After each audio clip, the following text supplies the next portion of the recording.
C'est le petit geste d'un papa qui lance une journée bien pleine. Celle du concours d'entrée en 6e. C'est une première pour nos deux candidats, Inès et Abdiel, qui vivent respectivement au quartier Bonabo dans le 5e arrondissement et à Ange-Raphaël dans le 3e. Nous vous proposons de revivre leur journée de candidats. Le jour J pour la petite Inès comme pour Abdiel se prépare la veille de l'examen, à un peu plus de 21 heures. Dans le concours d'entrée en 6e. Tu es prêt? Oui, c'est prêt. Si Inès préfère jeter un dernier coup d'œil furtif sur ses notes avant d'aller se coucher, Abdiel, lui, vérifie lui-même ses affaires.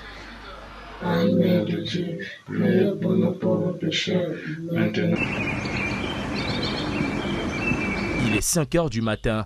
Inès est déjà debout et ses parents aussi. À Ange-Raphaël, chez Abdiel, on est debout depuis 4 heures du matin. Première halte, la douche. Pour l'un comme pour l'autre, le petit déjeuner est l'autre étape obligée. Mais Inès, elle, profite de ces quelques minutes creuses pour réviser un tout petit peu ses cours.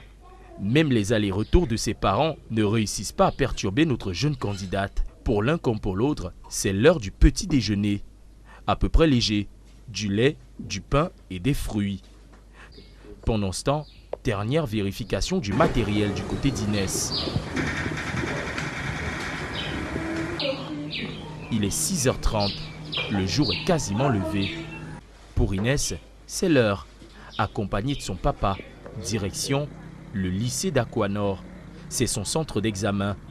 Nous sommes impressionnés une fois arrivés par la foule qui est rassemblée ici. Mais ce n'est pas le cas de notre petite Inès, qui reçoit les derniers conseils de son papa.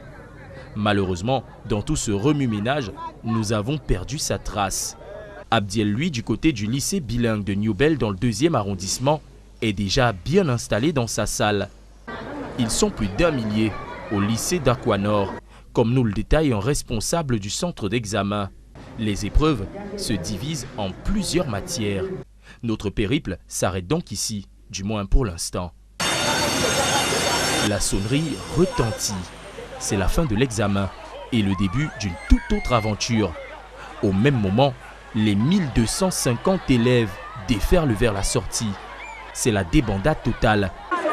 Libérez les enfants qui sortent. C'est au milieu de ce capharnaüm que tente de réguler l'administration que nous tombons enfin sur Inès, après l'avoir cherchée pendant de longues minutes. La journée semble avoir été bonne pour notre jeune candidate. Culture générale, problème, mathématiques en fait, et le français. Oui, si c'est que je serai là. Sûrement, bon, c'est pas toujours facile, hein, les événements de ce genre. Ils ont dit 12h30, mais nous sommes pratiquement allés à 13h. C'est pas très grave, 30 minutes supporter sur place, c'est pas assez. Après une journée marathon, la pression retombe enfin pour le chef de centre. Effectivement, la pression redescend. Au moins, pour la première phase, on a fait tout ce qu'il y avait à faire. On a accueilli les candidats le matin avec les difficultés qu'on a eues. Les parents qui venaient accompagner les candidats. Les enfants ont composé dans les bonnes conditions. C'est vrai qu'on a eu 37 absents. C'était beaucoup, mais on a pu contenir. En gros, tout est bien qui finit bien. Mais il faudra tout de même attendre le début de la semaine prochaine pour savoir si Inès et Abdiel, nos deux candidats, seront de nouveaux collégiens.